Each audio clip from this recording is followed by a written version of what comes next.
हमारा लेक्चर का टॉपिक चल रहा है भारत और विदेशों में क्रांतिकारी, जिसके अंतर्गत हम प्रथम विश्व युद्ध से पहले की क्रांतिकारी गतिविधियां जो भारत में हुई वे डिस्कस कर चुके हैं। हम कर रहे थे प्रथम विश्व युद्ध के पश्चात भारत में क्रांतिकारी गतिविधियां। इसमें आज हम करेंगे नौजवान सभा। 1926 ईस्वी में भगत सिंह, छबिलदास, यशपाल आदि नाविकों ने नौजवान सभा की स्थापना की थी। मुख्य उद्देश्य था देश और युवकों में देशभक्ति की भावना उत्तेजित करना, मजदूरों और किसानों को संगठित करना, ब्रिटिश शासन का अंत करके समूचे भारत में मजदूर और किसानों का राज्य स्थापित करना। इस सभा के कार्यकर्ताओं में केदारनाथ सहगल, सादुल सिंह, आनंद किशोर, सोढ़ी पिंडीदास जैसे प्रसिद्ध आंदोलनकारी भी सम्मिलित थे। नौजवान सभा द्वारा आयोजित सभाओं में भूपेंद्र नाथ दत्त, श्रीपाद डांगे, जवाहरलाल नेहरू आदि दिग्गज नेताओं के भाषण भी हुआ करते थे। नौजवान सभा ने अपने उद्देश्यों को प्राप्त करने के लिए कई कदम उठाए। एक कदम था पंजाब की कीर्ति किसान पार्टी के सहयोग से पंजाब के प्रत्येक गांव में अपनी शाखाएं खोलना तथा नौजवानों में क्रांतिकारी विचारों का प्रचार करना। समय की अनुकूल था। 1928-29 की विश्वव्यापी आर्थिक मंदी शुरू हो चुकी थी और इसके बुरे प्रभाव पंजाब में स्पष्ट रूप से देखे जा रहे थे, और जिसकी वजह से आम जनता में असंतोष की लहर फैलने लगी थी। सरकार हरकत में आई और उसने तत्काल नौजवान सभा की कार्रवाइयों को कुचलने का निश्चय कर लिया। नौजवान सभा के कुछ नेताओं भगत सिंह, चंद्रशेखर आजाद, राजगुरु और जयगोपाल ने लाला लाजपत राय की हत्या का प्रतिशोध लेने तय किया गया। 17 दिसंबर 1928 को पुलिस कार्यालय के ठीक सामने सैंडरसन को गोली मारकर मौत के घाट उतार दिया गया। सैंडरसन को गोली मारने के बाद क्रांतिकारी वहां से भागकर लाहौर के डीएवी कॉलेज में जा छुपे। पुलिस ने उन्हें पकड़ने का भरसक प्रयास किया, किंतु वे सफल नहीं हो पाई। क्रांतिकारी युवक भेष बदलकर लाहौर से दिल्ली आ गए और उन्होंने एक इश्तिहार जारी किया जिसमें उनके द्वारा कहा गया कि सैंडरसन मारा गया, लाला जी की मृत्यु का बदला ले लिया गया है। सैंडरसन की हत्या के बाद एक और घटना घटित हुई। वह थी केंद्रीय विधानसभा में सरकार की ओर से लोक सुरक्षा विधेयक और व्यापारी विवाद अधिनियम स्वीकृति के लिए रखे गए। केंद्रीय विधानसभा ने दोनों को अस्वीकृत कर दिया। गवर्नर जनरल ने केंद्रीय विधानसभा की नामंजूरी के बाद अपने विशेषाधिकार का प्रयोग करते हुए दोनों अधिनियम लागू कर दिए। इससे समूचे देश में असंतोष भड़क उठा और क्रांतिकारियों ने परिस्थितियों का लाभ उठाया और उन्होंने संसदीय मार्ग और संघर्ष की संवैधानिक विधियों की व्यर्थता को जनता के सम्मुख रखा।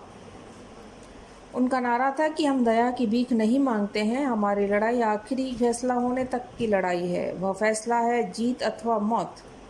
भगत सिंह और बटुकेश्वर दत्त ने विधानसभा के केंद्रीय हॉल में बम फेंक इस अधिनियम के खिलाफ अपने रोष और विरोध को व्यक्त किया। बम का धमाका करने के बाद इश्तिहार फेंकते हुए उन्होंने क्रांति जिंदाबाद, साम्राज्यवाद मुर्दाबाद के नारे लगाए। पूर्व योजना के अनुसार अपने आप को पुलिस के हवाले कर दिया। इस घटना पर टिप्पणी करते हुए पंडित जवाहरलाल नेहरू ने लिखा था कि यह बम देशवासियों का ध्यान आकर्षित करने के लिए एक बहुत बड़ा धमाका था। सरकार ने भगत सिंह और उसके साथियों पर मुकदमा चलाया। मुकदमे के दौरान अपने वक्तव्यों में क्रांतिकारियों ने कहा कि उनका इरादा किसी भी व्यक्ति की हत्या करना बिल्कुल नहीं था, परंतु इस गैर जिम्मेवार और निरंकुश राज्य के विरुद्ध लोगों को चेतावनी देना था। जनता को अहिंसा और संवैधानिक संघर्ष की व्यर्थता के बारे में बताना था। सरकार को चेतावनी देनी थी। अध्यादेश और सुरक्षा अधिनियम भारत में स्वतंत्रता की भड़की हुई आग को दबा नहीं सकते। इस मुकदमे के दौरान ही यह पता चला कि सैंडरसन की हत्या में भगत सिंह का भी हाथ था। अतः भगत सिंह और उसके दोनों साथियों यानी राजगुरु और सुखदेव को फांसी की सजा दे दी गई। बी.के. दत्त को आजीवन कारावास की सजा मिली। 23 मार्च 1931 को लाहौर जेल में भगत सिंह, राजगुरु, सुखदेव को फांसी दे दी गई। पुलिस ने उनके शवों को जनता के हवाले भी नहीं किया, बल्कि चुपचाप रात्रि के समय उनके शवों को फिरोजपुर में जला दिया गया। इन क्रांतिकारियों की मृत्यु से क्रांतिकारी दल, विशेषकर नौजवान सभा को महान क्षति पहुंची और समूचा देश शोक सागर में डूबा। भगत सिंह को श्रद्धांजलि अर्पित करते हुए सुभाष चंद्र बोस ने कहा था कि भगत सिंह जिंदाबाद और इनकलाब जिंदाबाद एक ही अर्थ है।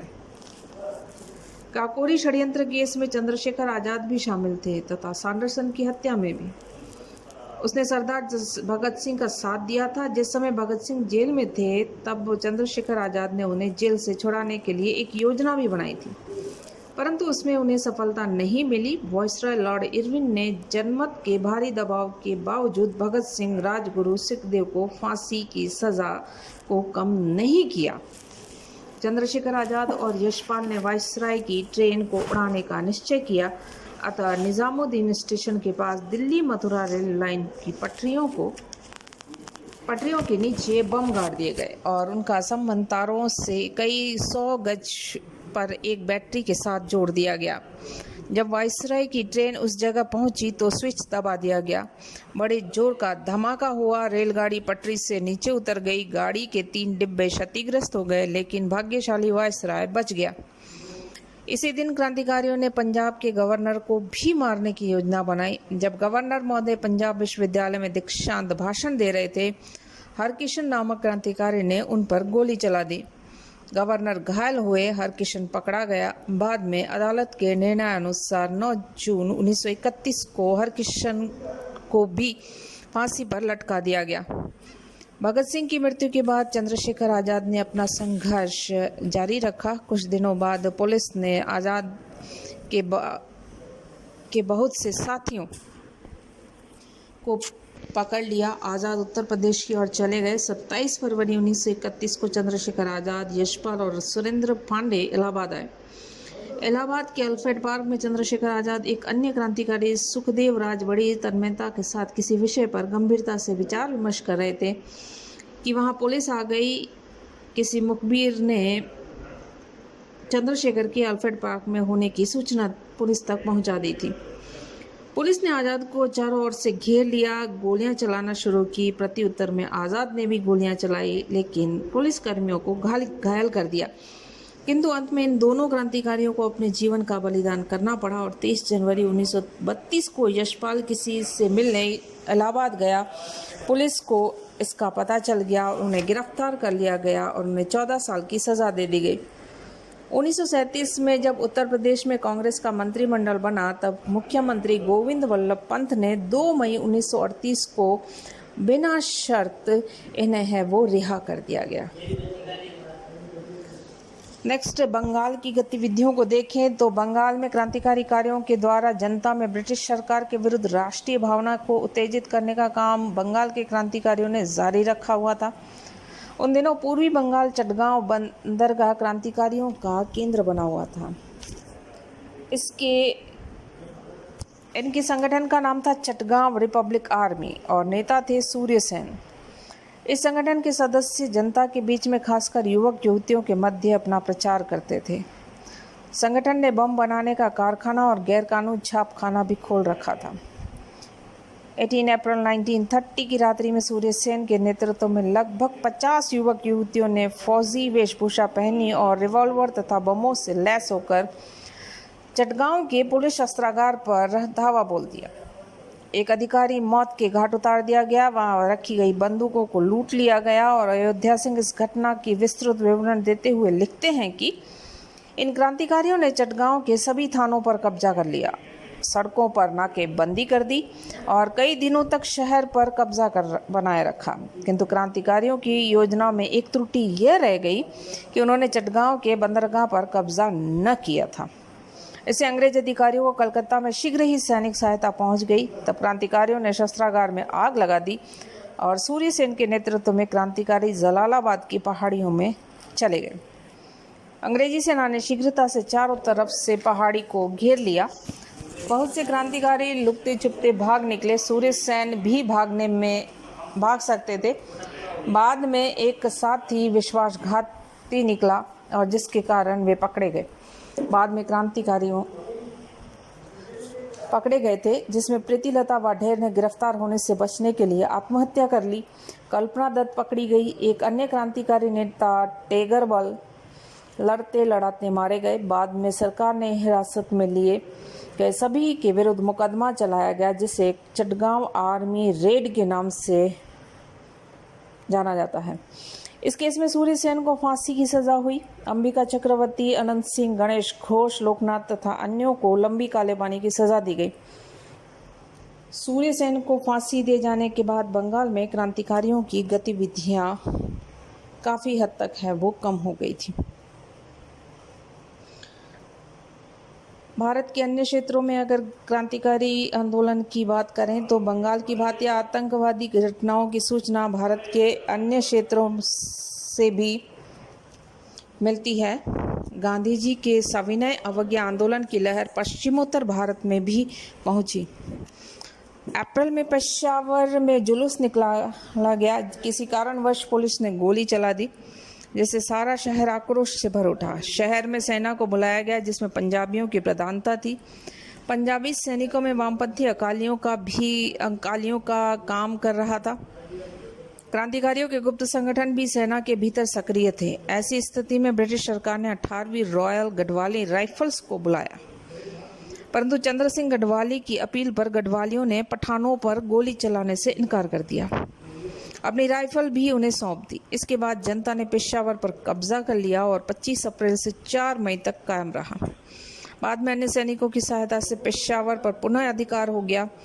चंद्र सिंह गढ़वाली को आजीवन काले पानी की और 16 अन्य को 3 से लेकर 15 साल तक की कड़ी सजा दी गई, परंतु 1937 में कांग्रेस सरकार के दबाव से वह सब रिहा कर दिए गए। उत्तर पूर्वी सीमांत क्षेत्र में भी आतंकवादी गतिविधियों हुई, जिसमें कहा जाए कि नागाओं ने ब्रिटिश शासन का अंत कर नागा राज्य की स्थापना करने के प्रयास किए थे।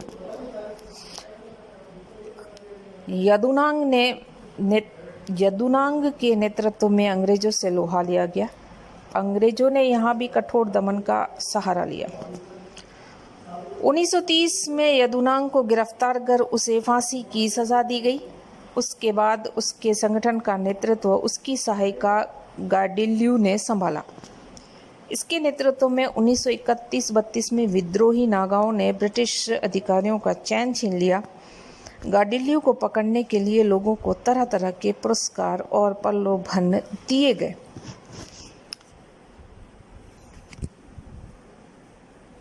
जब इन प्रलोभनों और पुरस्कारों से सरकार को किसी भी तरह की सफलता नहीं मिली, तो उन्होंने बड़े पैमाने पर सैनिक कार्यवाही करना तय कर लिया।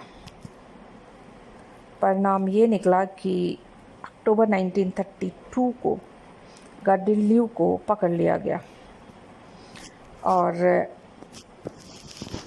उन्हें आजीवन कारावास की सजा दी गई। आज़ादी के बाद इस वीरांगना को रिहा कर दिया गया। सामान्यतः यह माना जाता है कि 1934 के आसपास आतंकवादी आंदोलन समाप्त हो गया, परंतु ये सत्य नहीं है, क्योंकि 1942 के भारत छोड़ो आंदोलन के दौरान यह भारत में पुनः सक्रिय हो चुका था।